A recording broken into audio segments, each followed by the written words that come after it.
Hello guys, welcome to everybody in my channel. जो हमारा आज का टॉपिक है टेंसेस। जो टॉपिक आज ये भी रनिंग में है। कल आपने प्रेजेंट इंडेफिनिट टेंस के अंतर्गत रूल ऑफ एफर्मेटिव सेंटेंसेस को पढ़ा। Identification of the present indefinite tense, क्रियाओं के अंत में ता है, ती हैं, ते हैं, ते हो आदि शब्द आते हैं।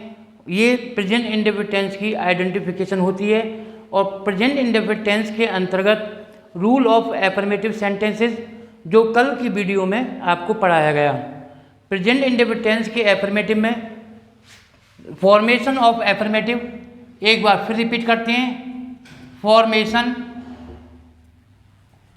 ऑफ एफर्मेटिव सेंटेंसेस,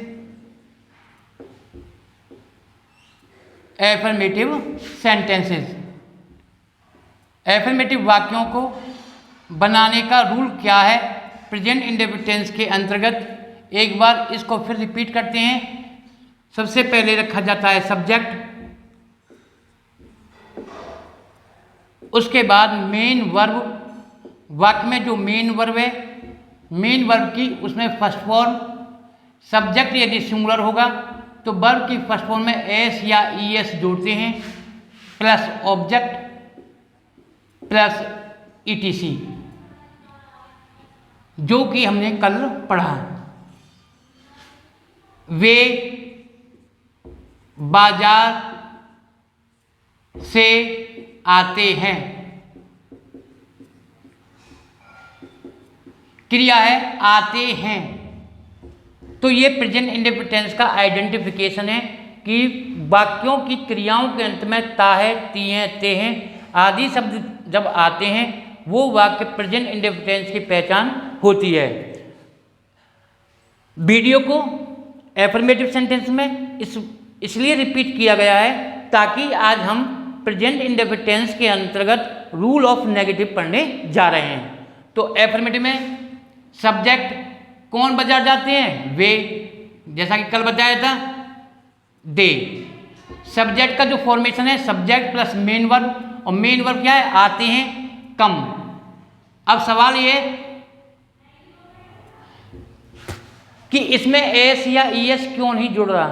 क्योंकि सब्जेक्ट हमारा प्लूरल है, जैसा कि आपको बताया गया है। सब्जेक्ट प्लूरल होने के कारण वर्ब की फर्स्ट फॉर्म का प्रयोग होगा। यदि सब्जेक्ट सिंगुलर होता, ही, सी, इट, राम, या सिंगुलर नंबर्स होता, तब वर्ब में एस या ईएस का यूज कर देते। दे कम, कहाँ से आते हैं? बाजार से। जब कोई व्यक्ति कहीं से अलग होता है तो अलग होने के अर्थ में से के लिए फ्रॉम का यूज करते हैं। ध्यान रखना आपको। From market. वह, दूसरा एग्जांपल, वह बाजार से आता है, आता है। कौन? वह, ही। क्रिया आता है, आने में ता है लगा हुआ है, कम। अब ऊपर देखो जरा, दे के साथ कम आया हुआ है क्योंकि ये प्लूरल है, और यहां पर ही सिंगुलर है, एक वचन है, तब होगा कम्स। कहां से? बाजार से। तो जैसा कि ऊपर बताया है, कहीं से अलग होने के अर्थ में बाजार से, कानपुर से, दिल्ली से, या कहीं से अलग होने के अर्थ में, स्थान से अलग होने के अर्थ में फ्रॉम का प्रयोग करेंगे, मार्केट। तो प्यारे बच्चों, साथियों, कम और कम्स का ये डिफरेंस मैंने बताया। बाकी काफ़ी एग्जाम्पल्स हैं, एक्सरसाइज हैं जो स्टूडेंट्स हैं बुक्स के अकॉर्डिंग। आपको इसका आइडेंटिफिकेशन मालूम हो गया कि प्रेजेंट इंडेफिनिट टेंस के अंतर्गत एफर्मेटिव वाक्यों को किस प्रकार से बनाया जाता है। इस वीडियो को बनाने का जो बच्चे बिल्कुल कमज़ोर हैं और वो टेंसेस को सीखना चाहते हैं, उस उद्देश्य को ध्यान में रखते हुए मैंने आज और कल जो इससे पहले की वीडियो बनाई थी, तो मैंने आपको प्रेजेंट इंडेफिनिट टेंस का जो आइडेंटिफिकेशन है कि क्रियाओं के अंत में ता है, ती हैं का आना, ऐसे वाक्य प्रेजेंट इंडेफिनिट टेंस के होते हैं। और एफर्मेटिव वाक्यों को बनाने का फॉर्मेशन क्या है वो आपने वीडियो के माध्यम से सीखा। जो आज नेक्स्ट हमारी वीडियो का मेन टारगेट है वो इसका प्रेजेंट इंडेफिनिट टेंस का rule of negative. Rule of negative, क्योंकि टॉपिक एक दूसरे से टॉपिक को दूसरे टॉपिक से जोड़ने के लिए पहला टॉपिक को क्लियर करना बहुत जरूरी है। तो rule of negative sentences present indefinite tense के अंतर्गत rule of negative sentences, affirmative का फॉर्मेशन क्लियर हो गया, इसका पहचान क्लियर हो गया, वर्ब में एस या एस कहाँ जोड़ना है, कब नहीं जोड़ना है, डू डज का प्रयोग कब और कैसे करते हैं एफर्मेटिव में, तो अवश्य जरूर ऐसे शब्द आने पर आपको वीडियो के अकॉर्डिंग क्लियर कर दिया गया। अब आते हैं रूल ऑफ नेगेटिव। यदि वाक्य प्रेजेंट इंडेफिनिट का नेगेटिव होगा तो हम उन वाक्यों को किस प्रकार से बनाएंगे। तो चलते हैं, सबसे पहले आएगा सब्जेक्ट। सब्जेक्ट के अकॉर्डिंग इस टेंस की दो हेल्पिंग वर्ब होती हैं, डू और डज। नेगेटिव वर्ड, क्योंकि नेगेटिव वाक्यों में तो नॉट आएगा, नहीं आएगा। उसके बाद मेन वर्ब की फर्स्ट फॉर्म का यूज होगा, एस या ईएस नहीं जोड़ते, क्योंकि इस टेंस में हेल्पिंग वर्ब डू और डज का प्रयोग अकॉर्डिंग सब्जेक्ट होता है। कैसे होता है वो आपको अभी बताया जाएगा। मेन वर्ब की फर्स्ट फॉर्म, उसके बाद ऑब्जेक्ट, अदर वर्ड ईटीसी। ये इसका प्रेजेंट इंडेफिनिट टेंस का नेगेटिव वाक्यों को बनाने का रूल है। अब आता है सर यदि कभी नहीं आ जाए तो कभी नहीं के लिए ध्यान से सुनना है आप सबको, कभी नहीं के लिए नेवर का प्रयोग किया जाता है, नेवर। अब जब सब्जेक्ट सिंगुलर होगा, सिंगुलर ही सी इट आदि सिंगुलर नंबर्स, तब आपको नेवर के साथ वर्ब की फर्स्ट फॉर्म में एस या ईएस जोड़ना है, डू डज का प्रयोग नहीं करना, डज नॉट नहीं आएगा। नेवर के साथ मेन वर्ब की फर्स्ट फॉर्म में एस या ईएस जोड़ा जाएगा जब सब्जेक्ट आपका सिंगुलर है और कभी नहीं आता है। और यदि सब्जेक्ट प्लूरल होगा, बहुवचन होगा, आई वी यू दे आदि प्लूरल नंबर्स, तब आपको नेवर के साथ वर्ब की फर्स्ट फॉर्म लगानी है, तब आपको एस या एस नहीं जोड़ना। तो चलते हैं एग्जाम्पल के अकॉर्डिंग। वह सच नहीं बोलता है, बोलता है।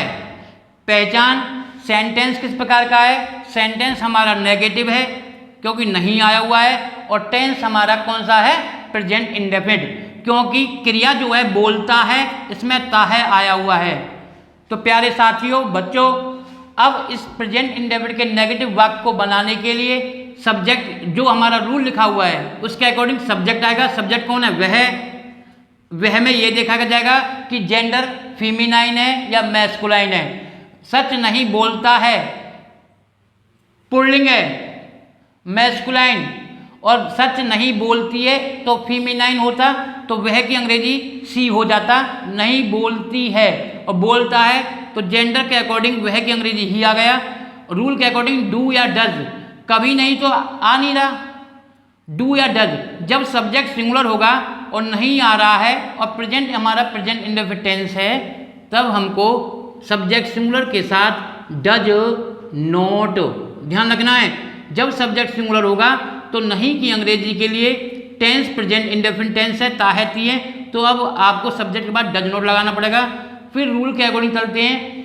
नेगेटिव वर्ड हो गया नॉट, मेन वर्ब बोलना स्पीक, और ऑब्जेक्ट सच, सच के साथ द ट्रुथ ध्यान रखना है। ट्रुथ के साथ हमेशा दा का यूज होता है, और लाई के साथ हमेशा टेल लाए ए लाए। ये बहुत से बच्चों के कमेंट्स आ रहे थे, सर सिंटैक्स पढ़ा दो। तो सिंटैक्स में नाउन, प्रोनाउन, एडजेक्टिव, वर्ब सारे टेंसेस वगैरह आते हैं, तो आपको ये ध्यान रखना है ट्रुथ के साथ हमेशा दा आता है। ये भी एक सिंटैक्स का टॉपिक बन गया, एक एक्स्ट्रा नॉलेज सीखने के लिए। और लाई के साथ हमेशा ए आता है। तो प्यारे साथियों, प्रेजेंट इंडेफिनिट का नेगेटिव वाक्य बनाने के लिए एक बार फिर रिपीट करता हूँ, जब सब्जेक्ट आपका सिंगुलर होगा और नहीं वर्ड आ रहा है, नेगेटिव सेंटेंस है, तब आपको सिंगुलर सब्जेक्ट के साथ डज नॉट लगाना होगा, और सब्जेक्ट जब प्लूरल होगा तब आपको नहीं के लिए डू नॉट। वे लड़के गांव पैदल नहीं जाते हैं। क्वेश्चन यही है कि सेंटेंस कैसा है, सेंटेंस नेगेटिव है, टेंस कौन सा है, टेंस प्रेजेंट इंडेफिनिट है, क्योंकि क्रिया से पहचान हो जाएगा, ता है, ती हैं, ते हैं, ये प्रेजेंट इंडेफिनिट टेंस है। अब फॉर्मेशन के अकॉर्डिंग वाक्य को बनाने के लिए सब्जेक्ट, अब सब्जेक्ट में बहुत से बच्चे कर देते हैं दे बॉयज, नहीं, दे एक पर्सनल प्रोनाउन है, वे लड़के ये डेमोनिस्टिक प्रोनाउन है, क्योंकि डेमोनिस्ट्रेटिव प्रोनाउन दिस, डैट, दीज और दोज जब किसी वस्तु की ओर संकेत किया जाता है। अब वस्तु सिंगुलर है और पास है, ध्यान देना, यदि वस्तु पास है और सिंगुलर है तब उसके लिए दिस का प्रयोग, वस्तु दूर है और एक है तब डैट का प्रयोग, वस्तु हमारे पास नज़दीक में है और संकेत करके कहा जा रहा है दीज ये लड़के, ये किताबें, तब दीज का प्रयोग होगा। और जब कोई वस्तु हमसे बहुत दूर हो और बहुत सारी हो, प्लूरल हो, तब दोज का प्रयोग किया जाता है। तो प्यारे साथियों, वे लड़के के लिए दे बॉय का यूज नहीं होगा, ये डेमोनिस्टिक प्रोनाउन बना हुआ है दे, तब आएगा दोज। ये छोटी छोटी जानकारी आपको सीखना होगा, दोज बॉयज। अब सब्जेक्ट हमारा प्लूरल हो गया, दोज बॉयज, लड़के बहुत सारे हैं, तो नहीं के लिए हेल्पिंग वर्ब लगा देंगे डू, क्योंकि ऊपर डज लगा हुआ है, यहाँ सिंगुलर है ही, यहाँ पर ये प्लूरल हो गया, तो प्लूरल सब्जेक्ट के साथ हमको डू नॉट लगाना है। They, these boy do not go to village on foot, on foot की जंग पैदल। अब वह लड़का या वह लड़की झूठ कभी नहीं बोलती है, कभी नहीं बोलती है। जो बच्चे बोर्ड के एग्जामिनेशन देने जा रहे हैं 10th और 12th के, और बाकी एक्स्ट्रा क्लासेस में जो बच्चे हैं 6th, 7th, 8th, 9th, सभी के लिए टेंसेस मतलब ग्रामर को सीखना बहुत ज़रूरी है, क्योंकि टॉपिक एक दूसरे से कनेक्टेड है। कोई भी दूसरा नेक्स्ट टॉपिक सीखने के लिए टेंस का आना बहुत ज़रूरी है। वह लड़की झूठ कभी नहीं बोलती है। अब टेंस की बात करी जाए तो प्रेजेंट इंडेफिनिट बोलती है, क्रिया में ता है, ती है। अब वाक्य की बात की जाए तो सेंटेंस हमारा नेगेटिव है, लेकिन अब यहाँ पर कभी नहीं का यूज हो रहा है। तो जैसा आपको बताया गया, वह लड़की, यहाँ वह डेमोनिस्टिक है, डेमोनिस्टिक में संकेतवाचक, तो डेट सी नहीं आएगा, सी गर्ल नहीं आएगा। वह झूठ कभी नहीं बोलती है, तो तब सी नेवर आएगा। और वह लड़की आ रहा है तब आपको डेड गर्ल, वह लड़की, यह वह लड़का, कुछ भी आ रहा है डेमोनिस्टिक है तो डेड गर्ल। अब कभी नहीं के लिए आपको नेवर लगाना है, ध्यान देना है, आपको हेल्पिंग वर्ब का यूज नहीं करना है। कभी नहीं के लिए नेवर। अब सब्जेक्ट हमारा सिंगुलर होगा, सिंगुलर, तब जो वर्ब है टेल, तो इसमें फिर SIS जोड़ दिया जाएगा। डेड गर्ल नेवर टेल्स आ लाई, जैसा कि आपको बताया मैंने, लाई के साथ हमेशा ए का यूज करते हैं और ट्रुथ के साथ हमेशा दा का प्रयोग करते हैं। अब सिंगुलर हो गया तो एस या ES जोड़ दिया कभी नहीं के साथ, नेवर के साथ। और यदि होता लड़के झूठ कभी नहीं बोलते हैं, लड़के, तो the boys never tell a lie, फिर नेवर के साथ वर्ब में एस या ES नहीं जोड़ा जाएगा। तो प्यारे साथियों, बच्चों, प्रेजेंट इंडेफिनिट का एफर्मेटिव का फॉर्मेशन और प्रेजेंट इंडेफिनिट का नेगेटिव, कि नेगेटिव वाक्यों को बनाने के लिए सब्जेक्ट के साथ डू डज का रखना। यदि सब्जेक्ट सिंगुलर है तो डज नॉट, यदि सब्जेक्ट प्लूरल्स हैं तो डू नॉट, कभी नहीं के लिए नेवर, और नेवर के साथ वर्ब में एस या ES कब जोड़ते हैं, यदि सब्जेक्ट सिंगुलर होगा तो वर्ब की फर्स्ट फॉर्म में एस या ES नेवर के साथ जोड़ा जाता है। ये आपका आज का टॉपिक प्रेजेंट इंडेफिनिट में रूल्स ऑफ नेगेटिव सेंटेंसेस। इस वीडियो को मैंने ऊपर फॉर्मेशन ऑफ एफर्मेटिव को रिपीट किया ताकि मेमोरी को फिर से रिपीट कराने के लिए एफर्मेटिव को एक बार जान लिया जाए। एफर्मेटिव वाक्यों को बनाने का फॉर्मेशन और नेगेटिव वाक्यों को बनाने का फॉर्मेशन। आज की वीडियो में हमने प्रेजेंट इंडेफिनिट के एफर्मेटिव को रिपीट किया और नेगेटिव वाक्यों को बनाने के लिए जो फॉर्मेशन है और रूल्स हैं वो आपके हमने सामने रख दिए। इसमें एक्स्ट्रा नॉलेज के लिए डेमोनिस्टिक प्रोनाउन और दा का यूज़ और टेल ए लाई, ये एक टॉपिक सिंटेक्स का बन जाता है। आज की वीडियो में आज हमने आपको rules of negative tense of present indefinite को क्लियर किया। Thank you, have a nice. जो हमारे विजिटर्स न्यू हैं, हमारे वीडियो से कनेक्टेड हो रहे हैं, प्लीज़ चैनल को सब्सक्राइब और लाइक ज़रूर करें।